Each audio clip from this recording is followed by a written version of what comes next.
శంకరం శంకరాచార్యం కేశవం బాదరాయణం సూత్రభాష్యకృతౌ వందే భగవంతౌ పునః పునః.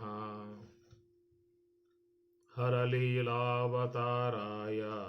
శంకరాయ పరౌజసి కైవల్యకలనాకల్ప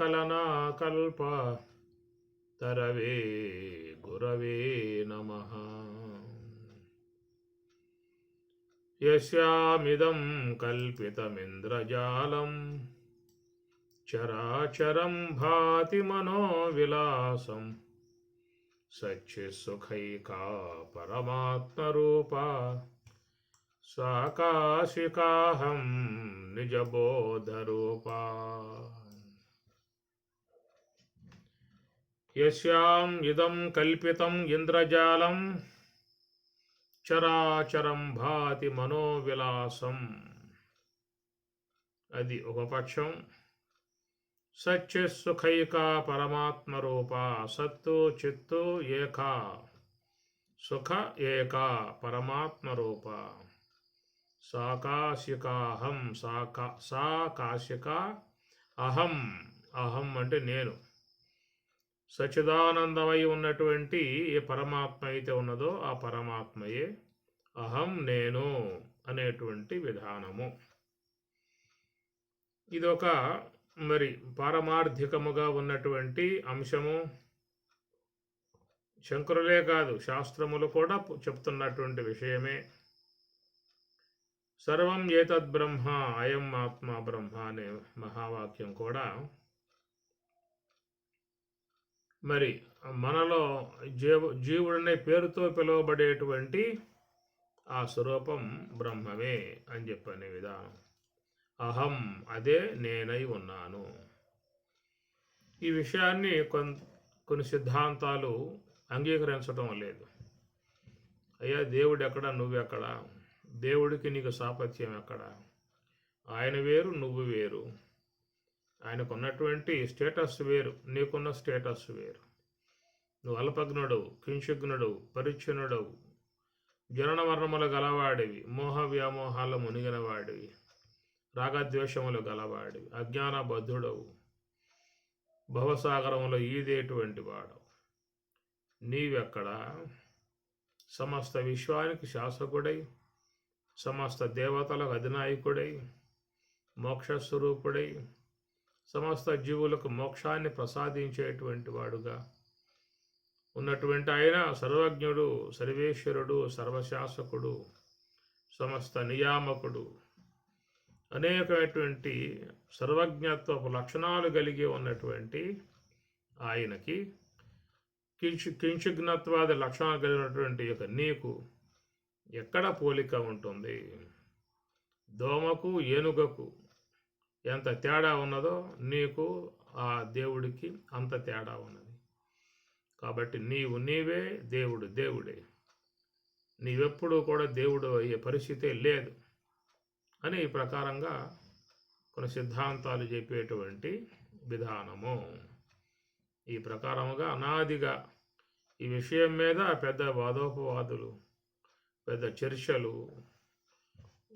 నడుస్తూనే ఉన్నాయి. కాబట్టి నీకు భగవంతునికి చాలా తేడా ఉందనే విషయం చెప్తున్నమాట. అయితే శాస్త్రాదుల యందు మాత్రం మహావాక్యాలలో అయం ఆత్మ బ్రహ్మ అని, తత్వమసి, తత్ అనగా ఆ యొక్క భగవంతుడు, త్వం అనగా నీవు, అసి అయి ఉన్నావు అనేదిగా వేదవాక్యాలు ఉన్నటువంటి విషయం. కనుక అహముగా నేను అనే విధానముగా చెప్పేటువంటి ఆ స్వరూపం సత్యసుఖైక పరమాత్మరూప అహం అని ఇక్కడ చెప్తున్నటువంటి అంశము.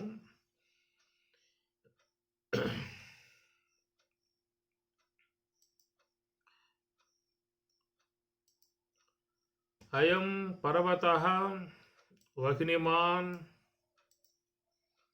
అయం పర్వతః వహ్నిమాన్ ధూమాత్, యహ యహ ధూమవాన్ సహ అగ్నిమాన్. యథా మహానసః జీవః బ్రహ్మాభిన్నః సచ్చిదానందలక్షణత్వాత్ యత్ర యత్ర సచ్చిదానందలక్షణత్వం తత్ర తత్ర బ్రహ్మాభిన్నః యథా బ్రహ్మణి. వ్యావహారిక ప్రపంచః మిథ్యా జ్ఞాననివృత్యత్వాత్ యః యః జ్ఞాననివృత్యవాన్ సహ నశ్వవాన్ రజ్జు సర్పాదివత్. అయం పర్వతః వహ్నిమాన్ అనేది ప్రతిజ్ఞావాక్యం. ధూమాత్ అనేటువంటిది హేతువాక్యం. యహ యహ ధూమవాన్ సహ వహ్నిమాన్ అనేటువంటిది ఉదాహరణ వాక్యం. యథా మహానసః. ఈ 3 వాక్యాలతో మహాత్ములు ఈ విషయాన్ని ప్రస్తావిస్తూ ఉన్నారు. ఎక్కడ ఒకటి ప్రతిజ్ఞావాక్యము, రెండవది హేతువాక్యము, మూడవది ఉదాహరణ వాక్యము. ఈ 3 కూడా ఈ దీంట్లో మనకి వ్యక్తపరిచే అంశమై ఉన్నది. అయం పర్వతః వహ్నిమాన్. అయం ఈ పర్వతః పర్వతము వహ్నిమాన్ అగ్ని కలిగి ఉన్నది అన్నాడు. ఇది ప్రతిజ్ఞావాక్యం. ఎట్లా చెప్పగలిగావు అనేదానికి ధూమాత్ పొగ ఉండటం వల్ల. కాబట్టి పొగ అనేటువంటిది హేతువాక్యం. ప్రత్యక్షం కనబడతా ఉన్నది. ప్రత్యక్షంగా గోచరించేటువంటి పొగ అది హేతు అన్నమాట. ఆ పొగ అనేది ప్రత్యక్ష ప్రమాణానికి విషయం కాగా, మరి అక్కడ అగ్ని అనేటువంటిది పర్వతమునందు ఉన్నది అనేటువంటిది ప్రతిజ్ఞావాక్యం. యహ యహ ధూమవాన్ సహ అగ్నిమాన్. యహ యహ ఎక్కడెక్కడ ధూమవాన్ పొగ ఉంటుందో సహ అగ్నిమాన్ అక్కడల్లా అగ్ని ఉన్నట్లే. ఎక్కడెక్కడైతే పొగ అనేది మనం చూస్తూ ఉన్నామో, ఎక్కడో దూర ప్రాంతంలో వేసవి కాలంలో అది గడ్డివం అంటుకొని తగలబడతా ఉన్నది. ఆ విధంగా పొగంతా గ్రామాలు వ్యాప్తం అవుతూ ఉన్నది. దాన్ని గమనించి ఎక్కడో గృహమో ఏదో గడ్డివామో కాలిపోతున్నది అని మనం ఊహిస్తాం. కాబట్టి ప్రకారముగా యహ యహ ధూమవాన్ సహా అగ్నిమాన్. ఎక్కడెక్కడ ధూమం ఉంటుందో అక్కడల్లా కూడా మరి అగ్ని ఉన్నట్లే. ఎట్లా చెప్పగలుగుతున్నావు అనే మాటకి యథా మహానసః. యథా ఏ ప్రకారముగా, మహానసః. మహానస అంటే ఇంట్లో ఉన్నటువంటి పొయ్యి. చిన్నతనం నుంచి అందరూ కూడా చూసినటువంటి దృశ్యము. మరి ఆ ఇంట్లో ఆ అమ్మ పొయ్యి రాజేసినప్పుడు కట్టెలతో వెలిగించినప్పుడు మరి ఆ ప్రకారం ముందు పొగ వస్తుంది. ఆ విధంగా పూర్వకాలంలో ఇలాంటి విధానమే ఉండేది. ఇప్పుడు అంటే మనకి స్టవ్లు వచ్చాయి కాబట్టి అంతగా తెలియబడవచ్చు. పూర్వంలో అందరూ కూడా కట్టెలతోనే వంట చేసుకునే విధానం ఉండేది. కనుక మరి ఆ చిన్నతనంలో పసిబిడ్డగా ఉన్నటువంటి తాను ఆ దృశ్యాన్ని చూసిన విధానంగా మనసులో ప్రింట్ అయి ఉన్నది. ఎందుకంటే పొయ్యి రాజేసినప్పుడు ఏమొస్తుంది? పొగ వస్తుంది. కనుక నిప్పు అనేటువంటిది ఉన్నప్పుడే పొగ రావడం అనేటువంటిది ఉంటుంది. కాబట్టి యథా మహానసః ఇది ఉదాహరణ. యథా ఏ ప్రకారముగా, మహానసః అంటే ఇంట్లో ఉన్నటువంటి పొయ్య. కనుక పొయ్యి రాజేసినప్పుడు పొగ రావడం అనేది అనేక సార్లు మనం చూసిన అనుభవం ఉన్నది. కాబట్టి దాన్ని బట్టి ఎక్కడైతే అగ్ని ఉంటుందో అక్కడల్లా పొగ ఉండాల్సిందే. పొగ అనేది ఆ పొగ ఉన్నది అంటే అగ్ని ఉన్నట్లే అని నిర్ధారణకి మనం వచ్చేసాం. ఇది ఉదాహరణగా చెప్పినటువంటి అంశం. కాబట్టి అయం పర్వతః వహ్నిమాన్ అనేటువంటి ఒక మాట పారమార్థికముగా చూసినప్పుడు జీవః బ్రహ్మాభిన్నః. జీవుడు బ్రహ్మము కంటే అభిన్నుడు అన్నారు. బ్రహ్మ అభిన్నః. బ్రహ్మ భిన్నః అది ద్వైతుల మాట్లాడి చెప్పే మాట. జీవుడు బ్రహ్మమునకు భిన్నః వేరుగా ఉన్నటువంటి వాడని చెప్పి ద్వైతం చెబుతున్నది. కానీ శాస్త్రం చెప్పే మాట ఏంటంటే జీవ బ్రహ్మాభిన్న, జీవుడు బ్రహ్మము కంటే అభిన్నుడయ్యే ఉన్నాడు. ఎట్లా చెబుతున్నావు ఆ మాట అని చెప్పానంటే, సచ్చిదానంద లక్షణత్వాత్, సచ్చిదానంద లక్షణత్వాత్, సత్తు చిత్తు ఆనందాత్మికమైన లక్షణాలు అనేటువంటి ఉండటం కారణముగా, ఎత్ర ఎత్ర సచ్చిదానంద లక్షణత్వం, ఎక్కడెక్కడైతే సచ్చిదానంద లక్షణములున్నాయో తత్ర తత్ర అక్కడక్కడల్లా కూడా మరి బ్రహ్మాభిన్న జీవ, జీవుడు బ్రహ్మము కంటే అభిన్నుడై ఉన్నట్లే. యథా బ్రహ్మణి, యథా ఏ ప్రకారముగా బ్రహ్మణి, బ్రహ్మము. ఎందుకంటే యథా బ్రహ్మణి అని ఎందుకు వాడాడు ఎక్కడ అని చెప్పానంటే, ఈ విషయమై శాస్త్రం బోధించింది. సత్యం జ్ఞానం అనంతం బ్రహ్మ అని శాస్త్రం చెప్పిన మాట. ఎందుకంటే సచ్చిదానందాది లక్షణాలు ఎవరికి కూడా మరి నేత్రాది ఇంద్రియాలు గోచరించేటువంటివి కావు. మనకున్నటువంటి ఇంద్రియాలు వాట్లను కనుగొనలేవు, ఇంద్రియాలకు విషయముగా అయ్యే అవకాశం లేదు. కాబట్టి యథా బ్రహ్మణి అనటంతో ఆ బ్రహ్మము అనేది ఎట్లా ఉందంటే, శాస్త్రం చెబుతున్న విషయము సత్యం జ్ఞానం అనంతం ఆనందం అని మనకి శాస్త్రం చెబుతున్న మాట. శాస్త్రం అంటే అమ్మ, సమస్త మానవాళికి జగన్మాత, వేదమాత అన్నారు. సమస్త మానవాళి యొక్క దేహాలకి భూమాత, సమస్త మానవాళికి జ్ఞానాన్ని అందించేటువంటిది వేదమాత. కనుక వేదం తల్లితో పోల్చారు. తల్లి మాట ప్రామాణికం, తల్లి మాట ప్రామాణికము. అమ్మ ఆయన మీ తండ్రిరా అని చెప్పి అంటుంది. కాబట్టి మీ నాన్నగారు అని చెప్పి అన్నప్పుడు వాడు లేచి నమస్కారం చేయాలి. ఒకవేళ వాడు పుట్టకముందు గర్భవతిగా ఉన్నప్పుడు వాడు విదేశాలకు పోయి ఉండవచ్చు, విదేశాల వ్యాపార నిమిత్తముగా పోయి ఉండవచ్చు. చాలా కాలం గడిచిపోయిన తర్వాత వచ్చాడు. అప్పటికే ఆమె ప్రసవించి కొన్ని సంవత్సరాలు అయ్యింది. అలాగా వచ్చినప్పుడు ఆమె పరవశించిపోతుంది. విదేశాలకు పోయి చాలా కాలం పాటు అక్కడ ఉన్నటువంటి వాడి రావటంతో ఆమె ఆనందపడుతుంది, సంతోషపడుతుంది. నా భర్త తిరిగి వచ్చాడనేది ఎంతో ఆనందపడే పరిస్థితి. ఆ సంతోషములో బిడ్డను పిలిచి, నాయనా ఇదిగో మీ తండ్రి ఈయన అని చెప్పంటుంది. కాబట్టి ఆ తల్లి చెప్పినప్పుడు వానికి ఏమిటి, తల్లి మాటే ప్రామాణికం. అమ్మ ఆయన తండ్రి అని చెప్పి అంటున్నావు కదా, నాకు ఎట్లా అనుభవం, నాకు ఎట్లా ప్రామాణికం అని తల్లిని క్వశ్చన్ చేయకూడదు. తల్లి చెప్పినప్పుడు ఆయన చక్కగా తండ్రి వద్దకు పోయి ఆయన ఆలింగనం చేసుకొని సంతోషపడాల్సి ఉంటుంది. పుత్రవాత్సల్యంతో ఆయన తండ్రి మీద ఉన్నటువంటి యొక్క భక్తిభావంతో ఈయన ఇద్దరు ఆనందపడాల్సిన అంశమే. కనుక తల్లి చెప్పినటువంటి మాట వేదం. అలాంటి ఆ విధానముగా మనకి వేదం కూడా తల్లి, వేదమాత అన్నారు. కనుక వేదవాక్యాలు ప్రామాణికం, వాటినే మనం ప్రామాణికంగా తీసుకోవాలి. ఆ వేదవాక్యాలు సందేహించాము అంటే ఇంకా నీకు మార్గమే లేదేక. అజ్ఞశ్చ శ్రద్ధదానశ్చ సంశయాత్మ వినశ్యతి పరమాత్మ అంటూ ఉన్నాడు. సంశయాత్మ వినశ్యతి మనకేమిటంటే వినాశనమేగా.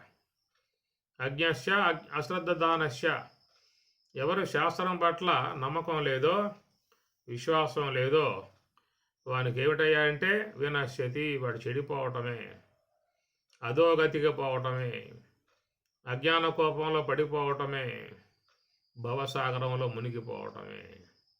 కాబట్టి వినశ్యతి పరమాత్మ అన్నాడు. ఆ ప్రకారముగా ఆ యొక్క వేదమాత తల్లి చెప్పేటువంటి మాట తీసుకోవాల్సి ఉంటుంది.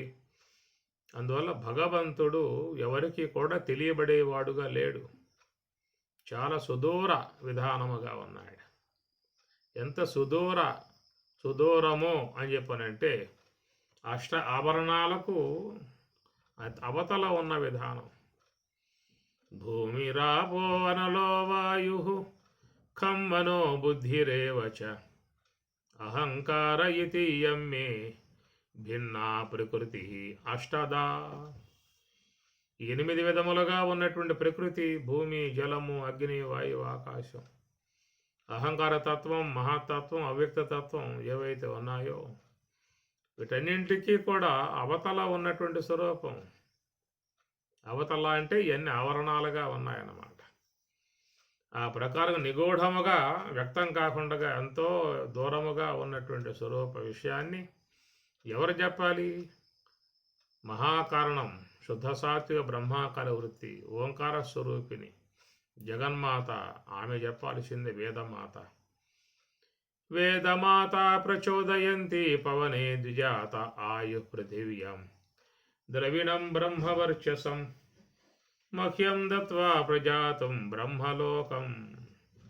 వేదమాత ప్రచోదయంతి. వేదమాత అనే వాక్యం శాస్త్రవాక్యాన్ని తీసుకోవాలి. కాబట్టి అందుచేత యథా బ్రహ్మణి అనటం కారణముగా ఆ బ్రహ్మము ఎట్లా అని చెప్పనంటే అది సచ్చిదానంద లక్షణత్వాత్, సత్తు చిత్తు ఆనందాత్మికముగా ఉన్నటువంటి ఆ స్వరూపం. అందుచేత ఆ బ్రహ్మము అలాంటి స్వరూపముగా ఉన్నది కాబట్టి జీవ బ్రహ్మాభిన్న, ఈ జీవుడు అనేటువంటి వాడు బ్రహ్మము కంటే అభిన్నుడు అన్నారు. అదేమిటయ్యా, బ్రహ్మమేదో శాస్త్రం చెప్పినటువంటి మాట బ్రహ్మం అని చెప్పనంటే సత్యం జ్ఞానం అనంతం బ్రహ్మ అని బ్రహ్మము యొక్క విషయంగా చెప్పింది, కానీ సత్యం జ్ఞానం అనంతం జీవ అని చెప్పి అనలేదు కదా. కాబట్టి వేదంలో ఏమన్నా ఆ మాట ఉన్నదా? సత్యం జ్ఞానం అనంతం జీవ అని చెప్పని లేదు కదా.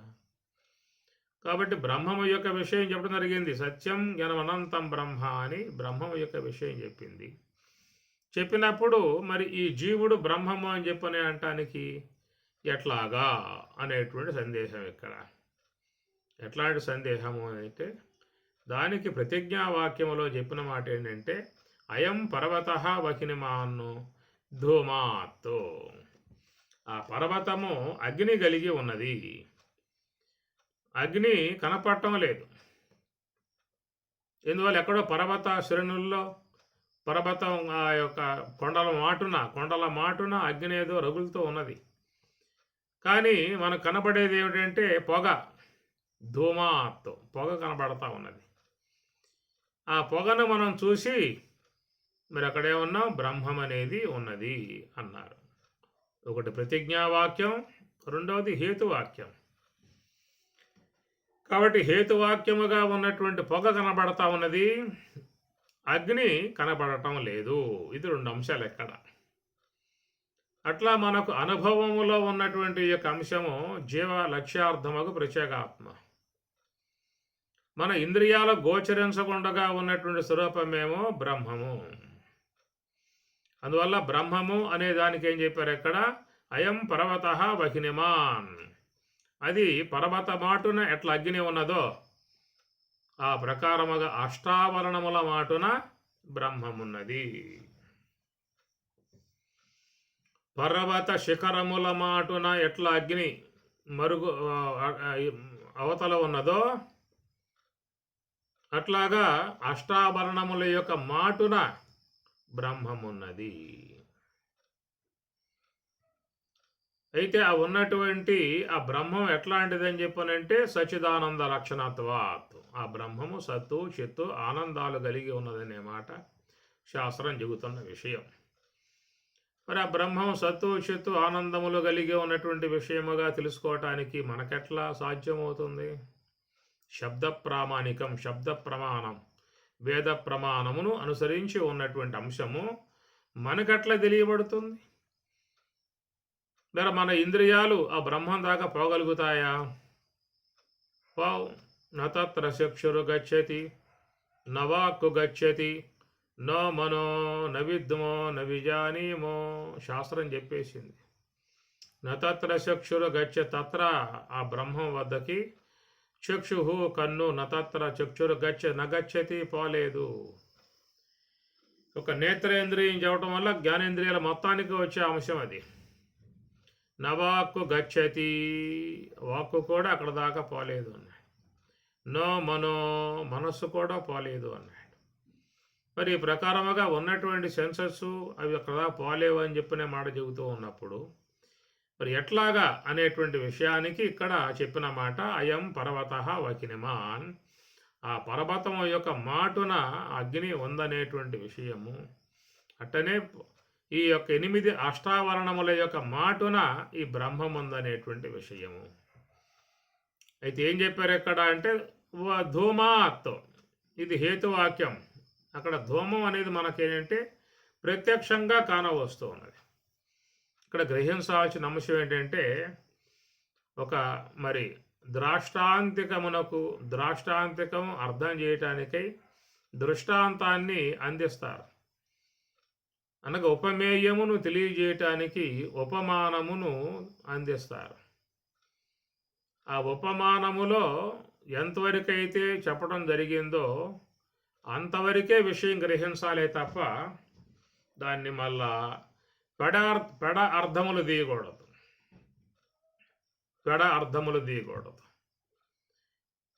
ఏ యొక్క ఉదాహరణ చెప్పడం జరిగిందో దాంట్లో ఒక లక్షణం మాత్రమే తీసుకోవాలి తప్ప దాంట్లో కొన్ని అంశాలు పొసగనివి ఉంటాయి. ఈ పొసగని అంశములు తీసుకువచ్చి ఆడ చెప్తే కుదిరే వ్యవహారం కాదు. ఎట్లా అంటే వాని దెబ్బకు గ్రామం అంతా వణికిపోతుందిరా అన్నాడు.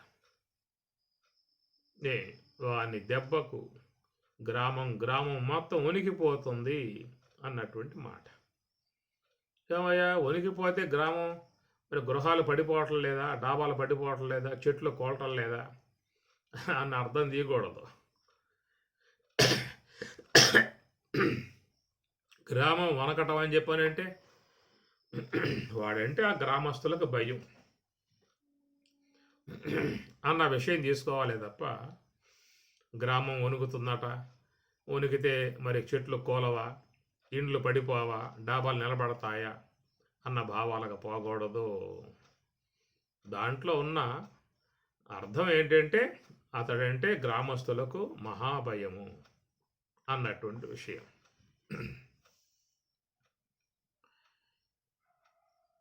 పాఠశాల బాగా సాగుతుందా అన్నాడు.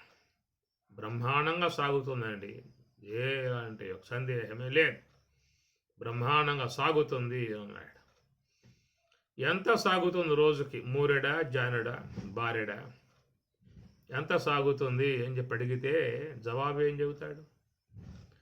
సాగటం అనేటువంటి మాటలో ఉన్న పరమార్థం మరి ఆ పాఠశాలల్లో పిల్లలు బాగా చదువుకుంటున్నారా, ఉత్తీర్ణులు అవుతూ ఉన్నారా, బాగా వాళ్ళకి మంచి మార్కులు వస్తూ ఉన్నాయా, పాస్ అవుతున్నారా అన్న అర్థాలు తీసుకోవాలే తప్ప పాఠశాల సాగుతుందా అంటే రోజు లబ్బర్లాగా సాగుతుందా, బారుగా అవుతుందా అనే అర్థాలు తీయకూడదు.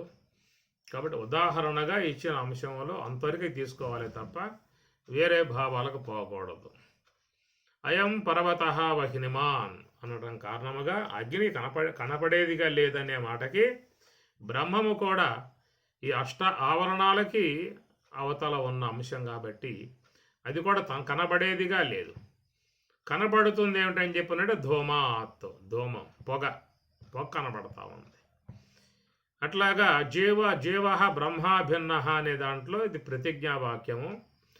సచ్చిదానంద లక్షణత్వాత్, సచ్చిదానంద లక్షణములు ఉండటం కారణముగా ఇవి మనకి ఎట్లయితే ధూమం తెలియబడేదిగా ఉన్నదో అట్లా మనలో ఈ 4 లక్షణాలు కూడా తెలియబడేటువంటివిగా ఉన్నాయి. బాగా విచారం చేసినట్లయితే నీలో ఈ 4 కూడా లక్షణాలు ఉన్నాయి. అది విచారణ ద్వారా మాత్రమే తెలియబడేటువంటి విధానము. కాబట్టి సత్తు చిత్తు ఆనందం సచ్చిదానంద లక్షణత్వాత్తు ఈ 4 నీలో ఉన్నాయి. సత్తు అంటే చేతనం, సత్యం జ్ఞానం అనంతం బ్రహ్మ కనుక సత్యం అని చెప్పినట్టు ఎప్పటికీ ఉండే విధానం సత్యం. ఏదైతే మనం ఉన్నది అని చెప్పి అంటున్నామో అది దేశ కాల అవస్థ వస్తు కృత పరిచ్ఛేద రహితముగా ఉన్న దాన్నే సత్యం అని చెప్పని అంటారు. దేశము చేత, కాలము చేత, అవస్థల చేత, వస్తువుల చేత పరిచ్ఛిన్నం చేయబడేదాన్ని సత్యము అని చెప్పి అనరావు. దేశ కాల వస్తు అవస్థ పరిచ్ఛేద రహితమైనది సత్యము. అన్ని దేశములలో ఉండాలి, అన్ని కాలములలో ఉండాలి, అన్ని అవస్థలలో ఉండాలి. కాబట్టి దానినే సత్యము అని చెప్పని అంటారు. ఉన్నావా అని చెప్పి అన్నప్పుడు ఎవరికి సందేహం లేదు, ఉన్నాను అని చెప్పని అంటారు. నీ వద్ద ఏమన్నా 1,00,000 రూపాయలు ఉన్నాయా అని చెప్పి అడిగినప్పుడు కొంచెం తడబడే పరిస్థితి ఉంటుంది. ఉన్నాయి లేవు చూడాలయ్యా అంటారు.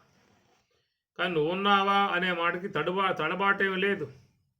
ఇంటికి ఫోన్ చేయాలండి, ఇంట్లో అడగాలి, చెప్తా తర్వాత అంటారు ఎవరైనా. ఉన్నావా అంటే ఉన్నాను అన్నారు. అది సత్యత్వపు లక్షణం. ఉన్నాను ఉన్నాను ఉన్నాను అందరి యందు ఇది భాషిస్తూ ఉన్నది, అన్ని కాలములలో ఉన్నది. కాలము చేత పరిచ్ఛిన్నం కాకూడదు. నామరూపాత్మికములై ఉన్నటువంటి పదార్థాలకు కాలము చేత పరిచ్ఛిన్నత ఉన్నది. కాలము చేత కొలవబడతాయి. బహుశా ఆయన వయసు ఎంత అండి? 60 ఏళ్ళు ఉండొచ్చండి అంటారు. ఆ దేహం యొక్క మార్పులను బట్టి 50 ఏళ్ళు ఉండొచ్చు, 60 ఏళ్ళు ఉండొచ్చు, 70 ఏళ్ళు ఉండొచ్చు అంటారు. కాబట్టి కాలానికి లోబడి ఉన్నటువంటి దేహం, అట్లా బ్రహ్మం ఆత్మ కాలానికి లోబడి లేదు. అందుచేత ఉన్నావా అంటే అందరూ కూడా ఉన్నాను ఉన్నాను ఉన్నాను అంటారు. దానికి లేమి లేదు. నిన్న ఉన్నావా? ఉన్నాను. ఈరోజు ఉన్నావా? ఉన్నాను. రేపు ఉంటావా అనగానే కొంచెం మనం సందేహంలో పడతాం. నిన్నున్నావా అంటే ఉన్నానండి అంటాం. ఈ పూట ఉన్నావా అంటే ఈ పూట ఉన్నానండి అంటారు. రేపు ఉంటావా అనగానే సందేహంలో పడతాం. రేపు ఉంటాను ఓడతాను ఎవరు చెబుతారండి? రేపు ఉంటావా అని చెప్పి అడగటానికి ఎట్లా, చెప్పడం ఎట్లా? ఎంతో నమ్మకాలు ఉన్నాయి. అందుచేత రేపు ఉండొచ్చు ఉండకపోవచ్చు అనేటువంటి మాట అందరూ వాడతారు. సాధారణంగా అందరూ వాడే పదం ఇది. రేపు ఉంటానో ఓడతానో, ఉంటానో పోతానో అనేటువంటి మాట దేన్ని బట్టి చెప్పావు? ఈ దేహము అనే దాన్ని బట్టి చెప్పావు. ఈ దేహం అనేది రేపు ఉండొచ్చు ఉండకపోవచ్చు. ఆడే ఊపిరి ఆగిపోయిందా అంటే ఈ దేహం ఉండదు. కానీ దేహం లేకపోయినా నువ్వు ఉన్నావు. నువ్వు దేహం కాదు. దేహం కంటే విలక్షణముగా ఉన్నటువంటి స్వరూపం. నువ్వు చేతన స్వరూపం. కాబట్టి నువ్వు అనేటువంటి మాటకి ఆత్మగా చెప్పబడుతుంది శాస్త్రం. నత్వేవాహం జాతు నాసం నత్వం నేమే జనాధిపాహ నచైవ న భవిష్యామః సర్వే వయం అతః పరం. అర్జున, త్వం నీవు, ఇమే అహం నేను, ఇమే జనాధిపాహ ఈ కనబడే రాజులు అందరం కూడా ఇతఃపూర్వం ఎప్పుడు ఉన్నాం, ఇతఃపూర్వం ఉన్నాం, ఇప్పుడు ఉన్నాం. నా భవిష్యామః ఇక ముందు కూడా ఉంటాము. ఈ దేహాలు పోయినా ఉంటాం. ఈ దేహం రాకముందు ఉన్నాం, దేహం వచ్చాక ఉన్నాం, ఈ దేహం పోయాక ఉన్నాం. ఇది ఆత్మ సంబంధ భావన. కాబట్టి ఈ ప్రకారముగా ఆధ్యాత్మిక కోణంలో చూసినట్లయితే అందరూ కూడా ఉన్నారు. చార్వాక మతం, నాస్తిక మతం అది కేవలం దేహం వరకు ఉన్నది కాబట్టి ఆ నేనుని వాళ్ళు దేహమునందే చూపిస్తారు. కాబట్టి నేను దేహము అని చెప్పని అంటారు చార్వాకులు, నాస్తికులు. కాబట్టి అలా భావన వేరు. అది కేవలం అవిచారణ తీరపడ్డటువంటి యొక్క అంశము. నేను అనేటువంటిది దేహం కాదు. దేహము కంటే విలక్షణముగా ఉన్నటువంటి స్వరూపం నేను. ఆ నేను అనేటువంటి యొక్క ఉనికిని సాధించగలిగితే దాన్నే మోక్షము అని చెప్పి అంటారు. రమణ భగవానుని వద్దకి గుడిపాటి చలం వచ్చాడు. రమణ భగవానుల వారు ప్రశాంతముగా ధ్యానంలో ఉన్నాడు. ఆయన ప్రశ్న వేశాడు, దేవుడు ఉన్నాడా? ఏ మహాత్మా రమణ భగవానుల వారు దేవుడు ఉన్నాడా అని చెప్పి అడిగాడు. కళ్ళు తెరిస్తే ఎవరో కొత్త వ్యక్తి ఆశ్రమంలోకి వచ్చాడు. రమణుడు ప్రశ్న వేశాడు, నువ్వున్నావా అని ప్రశ్న వేశాడు. ఆయనేమో దేవుడు ఉన్నాడా అని ప్రశ్న వేస్తే ఈయన నువ్వున్నావా అనే ప్రశ్న వేశాడు.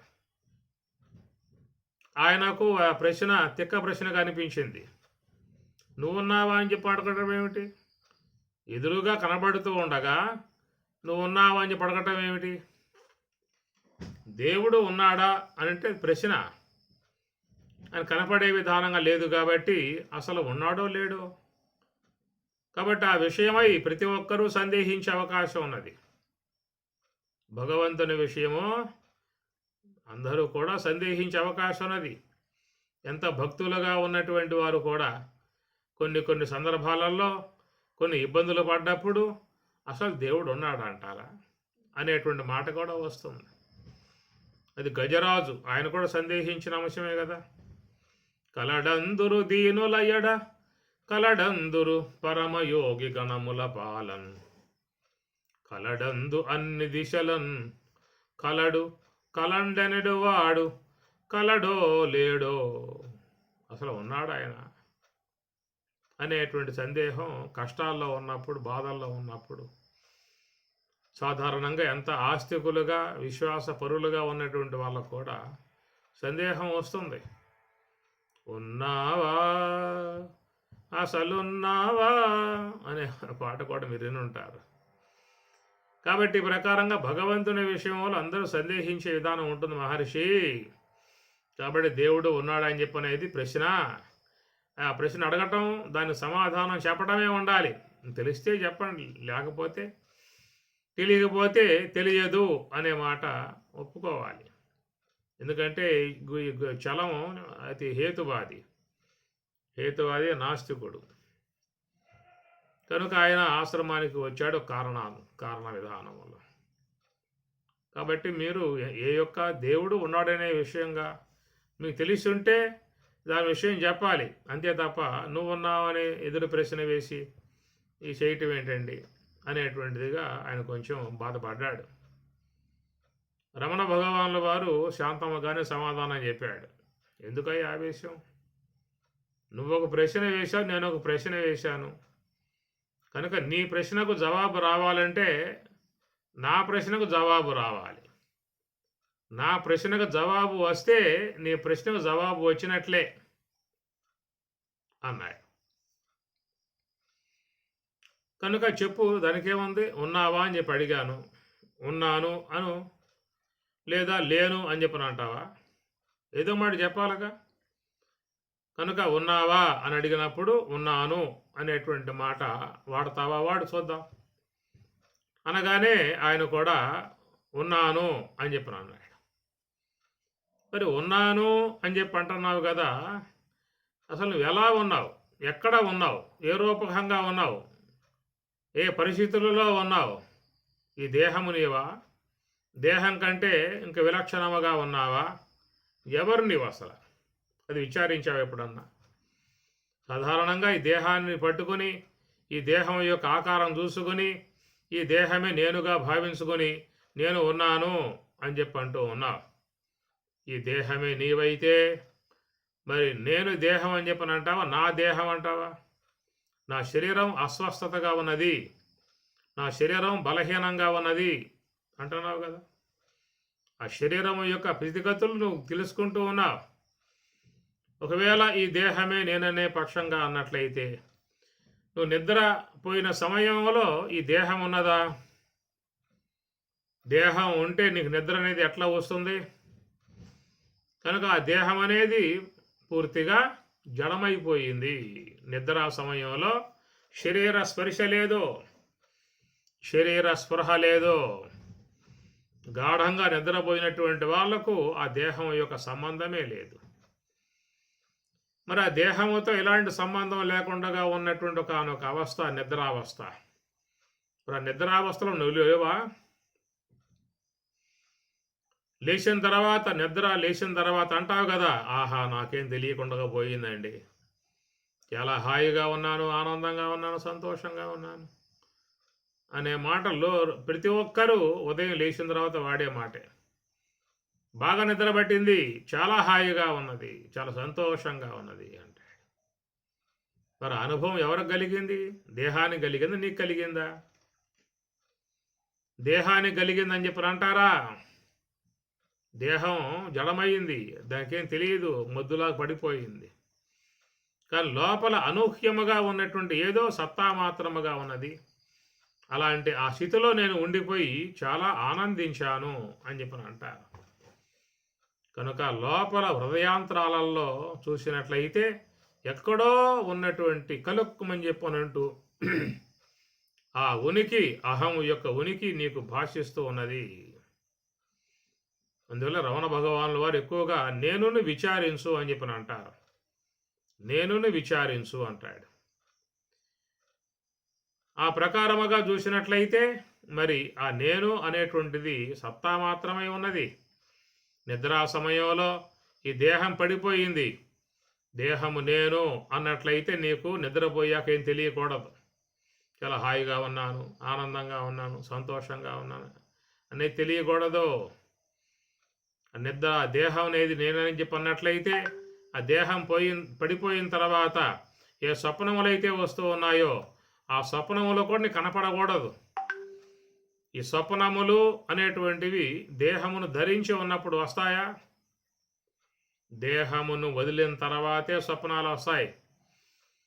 కనుక దేహం వదిలేక వచ్చేటువంటి స్వప్నాలు అవి తెలుసుకుంటున్నావు అని చెప్పనంటే ఆ తెలుసుకుంటున్నటువంటి అదేది, ఆ వస్తువేది, ఆ తెలుసుకునే వస్తువేది.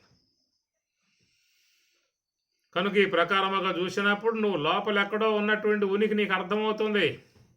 గమనించు, కళ్ళు మూసుకో, ఓసారి చూడు లోపల నీ సత్తా మాత్రమై ఉన్న ఉనికి నీకు చక్కగా అక్కడ గోచరిస్తుంది. కనుక లోన ఉండు, కళ్ళు మొయ్యి, లోనకెళ్ళు.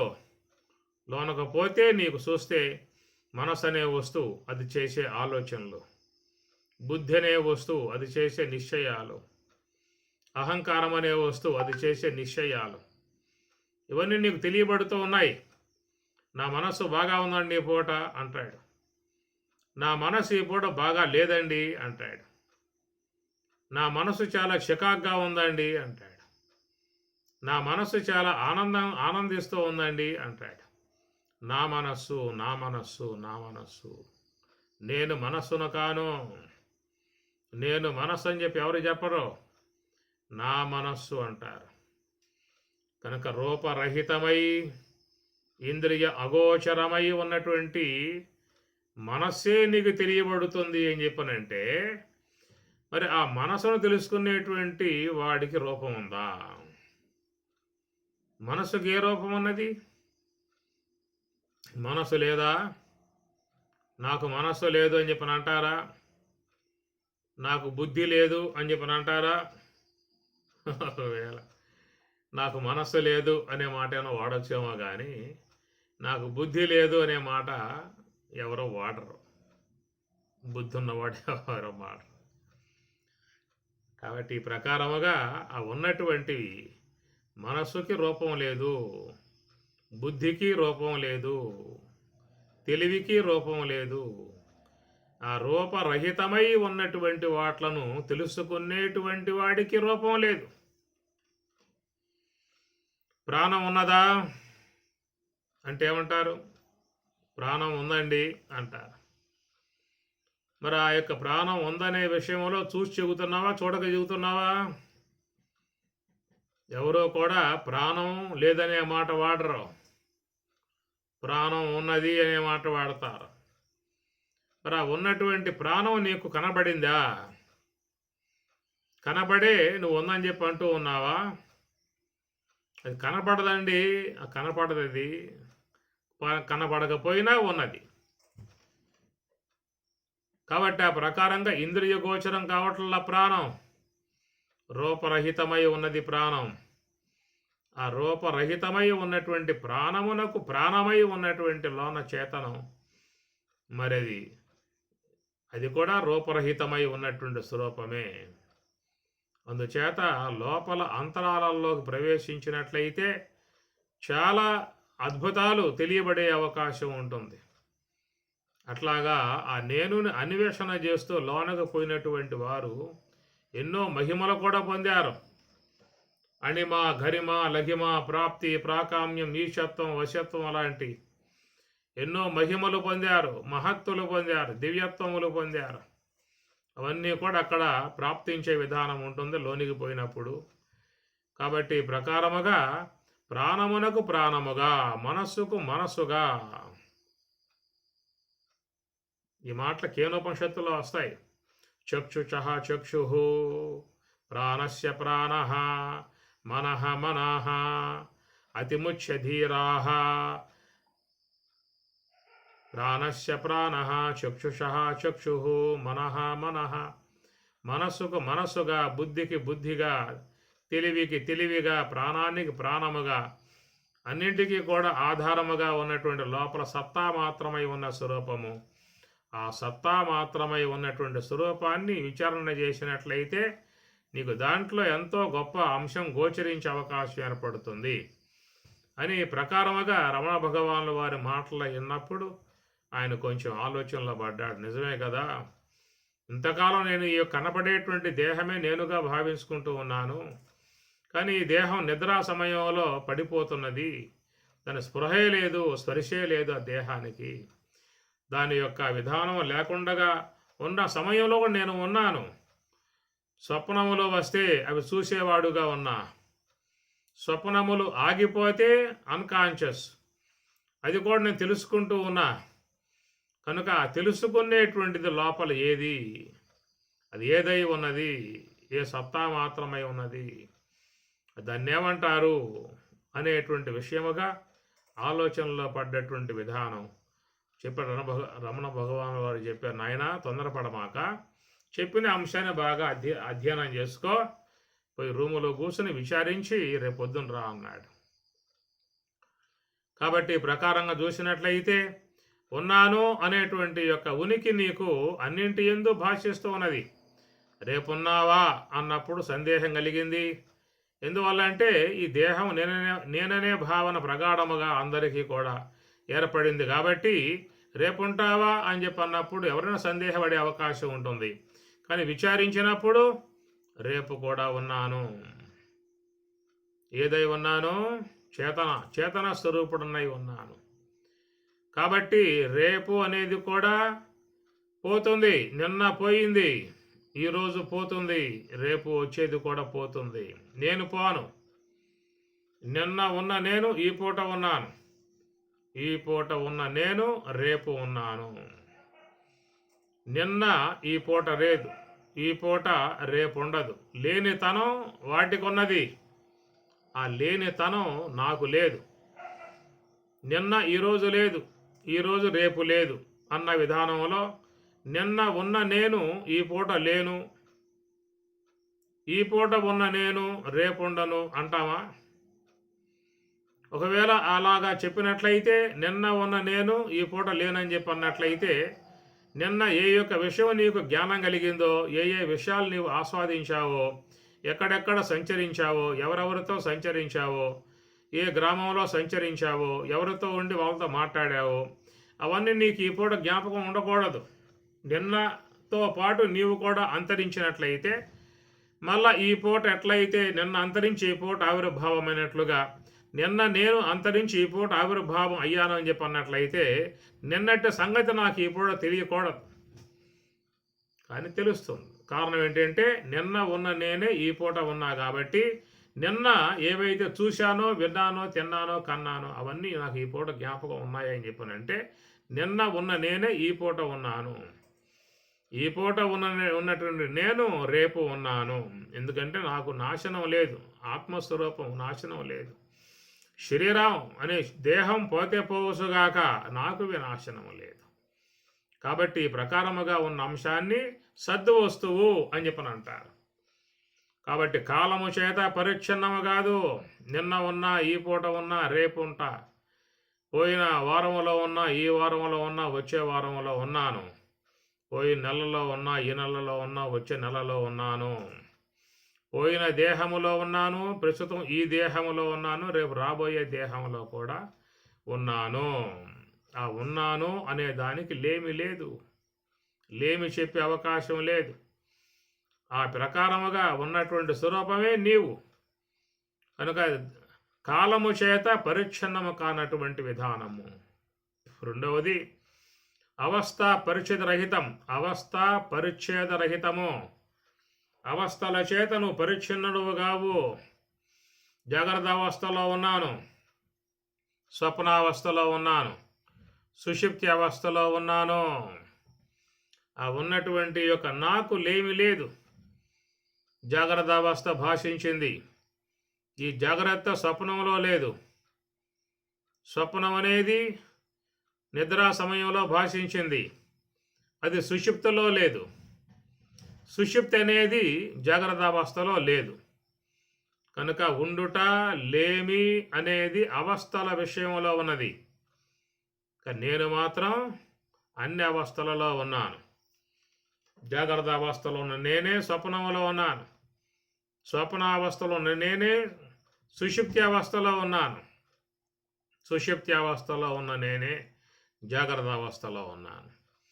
కాబట్టి అవస్థలు అని చెప్పనంటే అవి బాధింపబడేటువంటివి కాబట్టి వాటిని అవస్థలు అని చెప్పని అన్నారు. కనుక అవస్థలు అని చెప్పనంటే వాటికి రాకడా పోకడా ఉంటుంది. నేను మాత్రం అన్ని అవస్థలకు సాక్షిగా ఉన్నాను.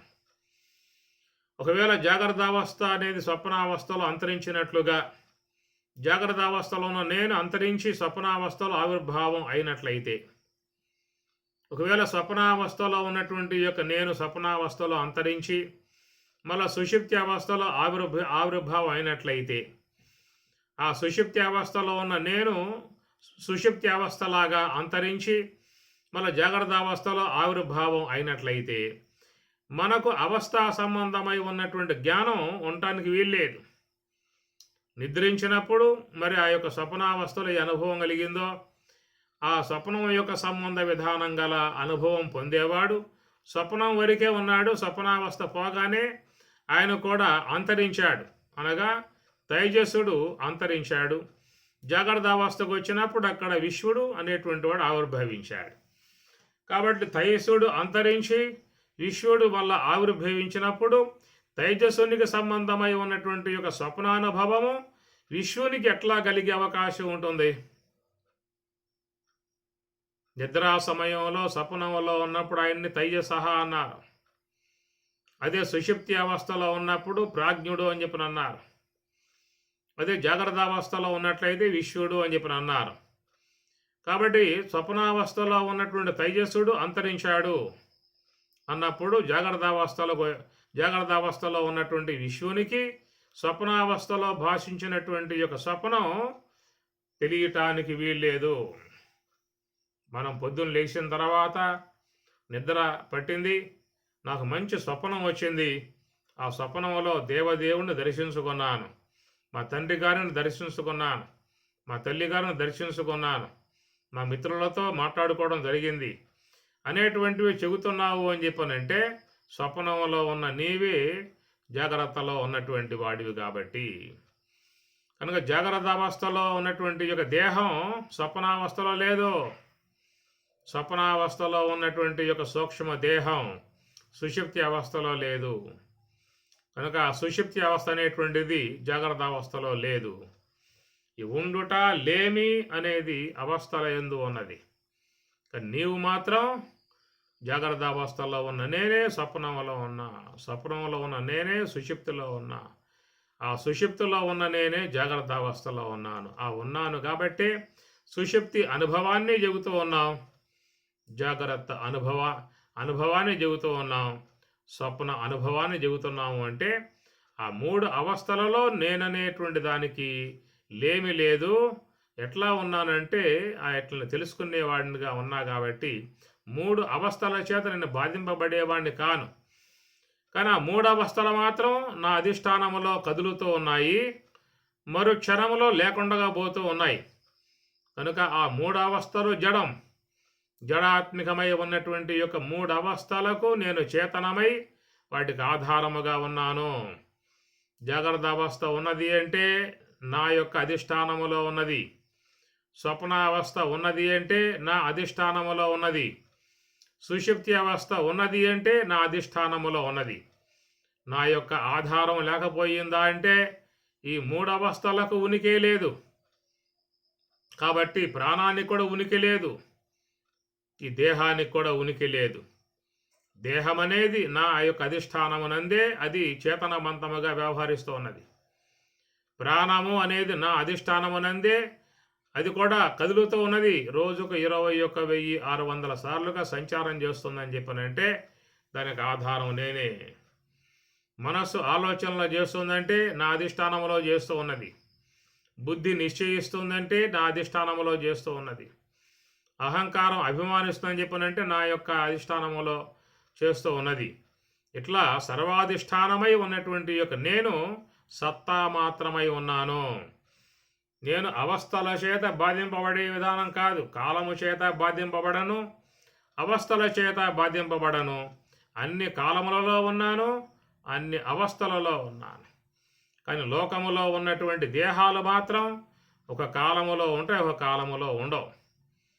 కౌరవులు పాండవులు ఒక కాలములో ఉన్నారు, కానీ ఇప్పుడు లేరు. కాబట్టి ఆ ఉండుట లేమి అనే దేహాల వరకు మాత్రమే ఉంటుంది. మనకంటే ఎంతోమంది పెద్దలు అంతరించి వెళ్ళిపోయారు కనుక వాళ్ళ దేహాలు మట్టిలో కలిసిపోయాయి, మన్నైపోయాయి. కాబట్టి ప్రకారముగా కనపడేటువంటి యొక్క దేహాలకు వాటికి స్థిరత్వం లేదు. అందుచేత లోన ఉన్నటువంటి యొక్క నేను మాత్రం వాటికి సాక్షిగా ఉన్న విధానం. కాబట్టి 3 అవస్థల యందు నేను ఉన్నాను. కాబట్టి ఉన్నాను అనేటువంటి యొక్క అంశము అందరికీ తెలియబడుతున్న అంశమే. గమనించండి. అయం పర్వతః వహ్నిమాన్, ఆ పర్వతం అగ్ని కలిగి ఉన్నది అనేటువంటి మాట అగ్ని కొండల మాటున కనబడకుండా ఉన్న అంశము. అట్లా బ్రహ్మం అనేది కూడా ఈ అష్టావరణాల యొక్క మాటున ఉన్నటువంటి యొక్క అంశము. ధూమం మాత్రమే తెలియబడుతున్నట్లుగా ఇక్కడ జీవుడు లోన ఉన్నటువంటి నీలో ఉన్నటువంటి యొక్క జీవ అంశం మాత్రం తెలియబడుతున్నది ధూమాత్లాగా. ఆ జీవ అంశాన్ని చూసినట్లయితే ఆ జీవ అంశములో వాచ్యార్థముగా చేరి ఉన్నటువంటివి అనాత్మ వస్తువులు, లక్ష్యార్థముగా చేరి ఉన్నటువంటిది ఆత్మ, అదే ప్రత్యేగాత్మ అన్నారు. కాబట్టి ఆ ప్రత్యేగాత్మగా ఉన్నటువంటి యొక్క నీ యొక్క ఉనికిని చూసినట్లయితే నీవు అన్ని కాలముల యందు ఉన్నావు అనేటువంటి యొక్క విషయము. కొంతమందికి జన్మించిన తర్వాత కూడా జ్ఞానం కలుగుతుంది. అది కొద్ది మందిలో వచ్చేటువంటి యొక్క అంశము. నేను పూర్వ జన్మలో పలానా గ్రామంలో పలానా గృహంలో జనించాను అని ప్రకారంగా వాళ్ళు చెప్పటము, తల్లిదండ్రులు సందేహం కలిగి ఆ బిడ్డను తీసుకొని ఆ గ్రామానికి పోవటము, వాడు అన్నీ కూడా అక్కడ ఎక్కడెక్కడ వాడు సంచరించాడు, ఎక్కడెక్కడ ఆయన ఉన్నాడు, పడుకున్నాడు, ఆయన బీరువా ఎక్కడున్నదో, ఏ ఏ బ్యాంకుల్లో ఖాతాలు ఉన్నాయో, ఎవరెవరు ఏ యొక్క వారు బంధుత్వములు కలిగి ఉన్నారో అవన్నీ వాడు చెప్పేస్తున్నాడు. అలాంటి ఉదంతములు మనం పేపర్లో అప్పుడప్పుడు చూస్తూ ఉంటాం. కాబట్టి ఈ ప్రకారంగా చూసినప్పుడు గత దేహములో నేనున్నాను, ఈ దేహములో ఉన్నాను, రాబోయే దేహములో ఉన్నాను. కాబట్టి ఈ విషయాలుగా మరి గత దేహములో ఉన్నామనేటువంటి జ్ఞానం మాత్రం ప్రకృతి ప్రసాదించదు. అట్లాగా ప్రసాదిస్తే చాలా ఇబ్బందులు వస్తాయి. ఈ దేహాన్ని వదిలి ఈ దేహం ధరించే విధానం ఒకటి, ఈ దేహమును వదిలి ఇంకొక దేహం ధరించే విధానం ఒకటి, రెండు ఉన్నాయి ఎక్కడ. ఈ దేహాన్ని వదిలి ఈ దేహం ధరిస్తే దాన్ని నిద్రావస్థ అన్నారు. ఈ దేహాన్ని వదిలి ఇంకొక దేహం ధరించి వస్తే మరణావస్థ అన్నారు. రెండు అవస్థలే, నిద్ర అవస్థ, మరణావస్థ. కనుక నిద్రావస్థను పొందినవాడు ఏ ప్రకారముగా ఆ నిద్ర నుంచి బయటకు వచ్చిన తర్వాత తాను ఏ అనుభవాన్ని పొందాడో ఆ అనుభవాన్ని వాడు చక్కగా చెబుతున్నాడు. నిద్ర బాగా పట్టింది, చాలా హాయిగా ఉన్నది, ఆనందంగా ఉన్నది అని నిద్రా సంబంధమై ఉన్నటువంటి ఈ యొక్క అనుభవాన్ని అతడు చెప్పుకుంటూ ఉన్నాడు.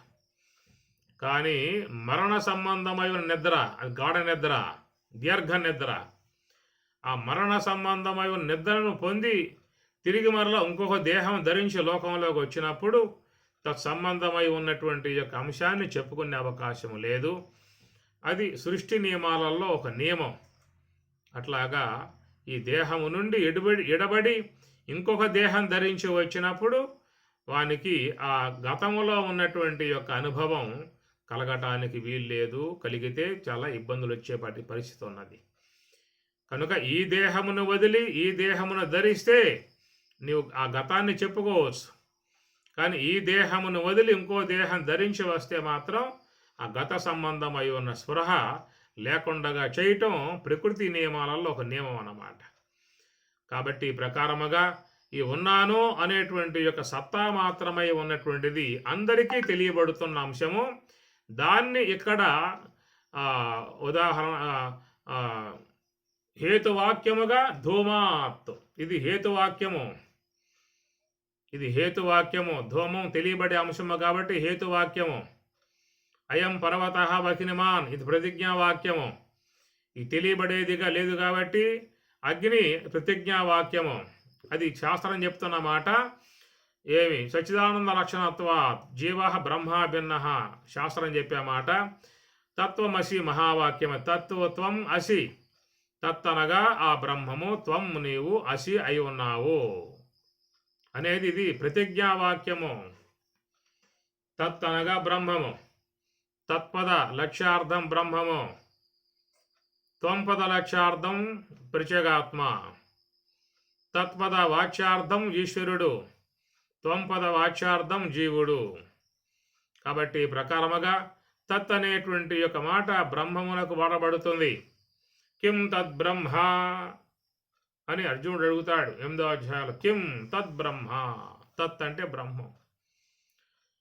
ఓం తద్బ్రహ్మ, ఓం తద్వాయు, ఓం తదాత్మ, ఓం తత్ సత్యం, ఓం తత్ సర్వం, ఓం తత్పరోర్నమః. అంతశ్చరతి భూతేషు గుహాయాం విశ్వమూర్తిషు. ఓం తద్బ్రహ్మ, ఓం తద్వాయు, ఓం తత్ ఆత్మ, ఓం తత్ సత్యం, తత్ తత్ తత్ అంటే అది బ్రహ్మమునకు ఉన్నటువంటి అంశము. బ్రహ్మమును తత్ అనే పదంతో చెబుతారు. ఎందుకంటే బ్రహ్మ అనే పదం నపుంసకలింగం కాబట్టి దానికి సర్వనామం వాడినప్పుడు నపుంసకలింగ పదాన్నే వాడాలి. అది శాస్త్ర నియమం. బ్రహ్మ అన్న పదం నపుంసకలింగం. నకారంత నపుంసకలింగ బ్రహ్మన్ శబ్ద. బ్రహ్మ బ్రహ్మణి బ్రహ్మాణి, బ్రహ్మ బ్రహ్మణి బ్రహ్మాణి, బ్రహ్మణ బ్రహ్మాభ్యం బ్రహ్మభిః బ్రహ్మణే బ్రహ్మాభ్యం బ్రహ్మభ్యః, బ్రహ్మణః బ్రహ్మభ్యం బ్రహ్మభ్యః, బ్రహ్మణః బ్రహ్మణోః బ్రహ్మణా, బ్రహ్మణి బ్రహ్మణోః బ్రహ్మసు. ఇది నపుంసకలింగంలో వచ్చేటువంటి పదం బ్రహ్మన్ అని. కనుక బ్రహ్మ అనే పదం చెప్పినప్పుడు తత్ అనే పదం వాడాలి. అట్లా రాముడు కృష్ణుడు ఈ విధముగా చెప్పినప్పుడు సహ అనే పదం వాడాలి. సహ రామ, అతడు రాముడు. సహ లక్ష్మణ, అతడు లక్ష్మణుడు. అక్కడ తత్ లక్ష్మణ అని చెప్పి అనకూడదు. ఎందుకంటే అది పూలింగం. రామ పూలింగం. రామ రామో రామ రామో రామో రామ పూలింగం కాబట్టి అక్కడ మరి పూలింగంలో ఉన్నటువంటి సర్వనామ పదాన్నే వాడాలి. అదే ప్రకారముగా మరి అమ్మవారు గౌరీ, సీత, రమ అన్నప్పుడు అవన్నీ కూడా స్త్రీలింగాలు కాబట్టి అమ్మవారి గురించి చెప్పినప్పుడు సర్వనామ పదాన్ని సా అనే పదం వాడు. సా సీత, సా రమ, సా గౌరీ, సా అంటే ఆమె. అందుచేత ఇక్కడ మరి తత్ అనే పదం బ్రహ్మమునకు సూచిస్తుంది కాబట్టి తత్ త్వం అసి, ఇది వేదవాక్యం, ప్రతిజ్ఞావాక్యం. తత్ అనగా ఆ బ్రహ్మము, త్వం అనగా నీవు, అసి అయి ఉన్నావు. హేతు ఇది ప్రతిజ్ఞావాక్యం. కనుక ఆ ప్రతిజ్ఞావాక్యముగా ఉన్నటువంటి యొక్క బ్రహ్మము అయం పర్వత వహినిమాన్, ఎట్లయితే అగ్ని మరుగున ఉన్నదో పర్వతానికి అట్లా బ్రహ్మము కూడా అష్ట ఆవరణాలకి మరుగున ఉన్న విధానం కాబట్టి ధూమాత్ హేతువాక్యము. ధూమం ఎట్లా మనకు కనబడే వస్తువుగా ఉన్నదో అట్లా మన విషయం మనకి విచారణ ద్వారా అర్థమయ్యే విషయం కాబట్టి నేను అనేటువంటి విధానములో ఎట్లా ఉన్నాను అంటే సత్స్వరూపము, బ్రహ్మములో ఉన్న సత్త లక్షణం నీలో చూసుకో. ఉన్నావా అంటే ఉన్నాను, దానికి మార్పే లేదు. ఒక పెద్ద సత్రం ఉన్నది, ఆ సత్రవకి సాయంత్రం అయితే అనేక మంది వస్తారు, బాటసార్లు. రూములు మొత్తం నిండిపోయాయి. 100 రూములు, 100 రూముల్లో అనేక మంది ఆ యాత్రికులు ఆ రూముల్లో బస చేశారు. నైట్ గురకా వచ్చాడు, తలుపు తట్టాడు. ఉన్నారా అన్నాడు. ఉన్నాను అన్నాడు. ఈ ప్రకారముగా తలుపు తట్టి ఉన్నావా ఉన్నావా అంటే లోపల నుంచి ఒకే మాట ఉన్నాను ఉన్నాను. 100 మంది, 100 రూముల నుంచి ఒకే మాట వచ్చింది. 100 రూములే కాదు, భారతదేశంలో ఉన్నటువంటి 130 కోట్ల జనాభా నుంచి కూడా వచ్చే మాట ఉన్నాను అనే మాట. అది ఎప్పుడు కూడా భాషిస్తూ ఉంటుంది, దాంట్లో సందేహమే లేదు. ఆ తర్వాత మళ్ళా విచారణ ఆరంభం చేశాడు. ఉన్నానని చెప్పి అనగానే, ఎవరు నువ్వు అసలు, ఏ ఊరు, ఏ గ్రామం, ఎక్కడి నుంచి వస్తున్నావు, ఎందుకు వస్తున్నావు, దేనికోసం వస్తున్నావు, ఏ కార్యార్థం వచ్చావు, ఎక్కడికి పోతావు, ఏ గ్రామానికి, నానా రకాల అన్ని తర్వాత వచ్చేస్తాయి. కులము, గోత్రము, నామము, పేరు, వర్ణము, స్త్రీ, పురుషుడు, ఇవన్నీ ఎందుకు వచ్చాయి? ఈ దేహభావన బట్టి, ఆ దేహభావన బట్టి కులము అన్నాడు.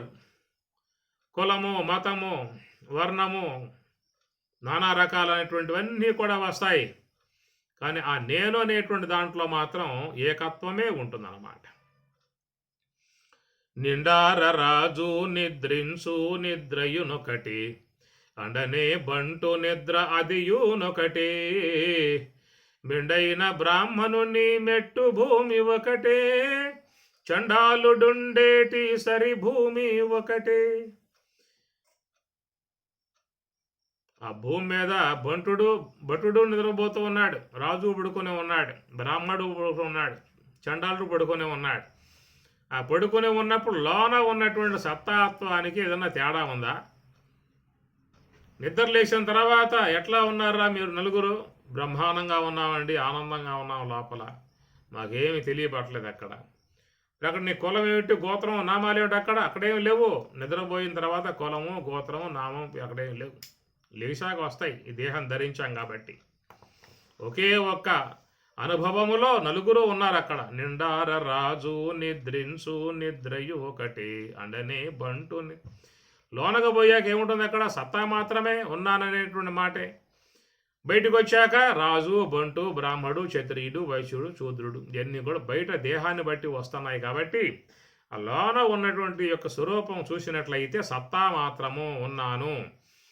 లోన ఉన్నటువంటి యొక్క స్వరూపం ప్రకాశమానమై ఉన్నటువంటి విధానము, ఇవన్నీ కూడా మనకి ఇక్కడ హేతువాక్యము అన్నారు. ధూమాతో ఎట్లా ధూమం తెలియబడే అంశముగా ఉన్నదో అట్లాగా మనకి మన యొక్క విచారణ చేసినట్లయితే మనలో కూడా ఆ విధముగా ప్రత్యక్షముగా కానవచ్చే అంశాలుగా ఉన్నాయి.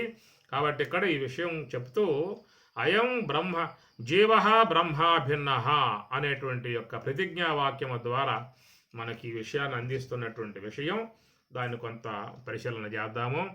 ఓం సహనా భవతు సహనౌ భునక్తు సహ వీర్యం కరవావహై తేజస్వినావధీతమస్తు మా విద్విషావహై. ఓం శాంతి శాంతి శాంతి. హరి ఓం తత్సతు. శ్రీ గురుభ్యో నమః. హరి ఓం.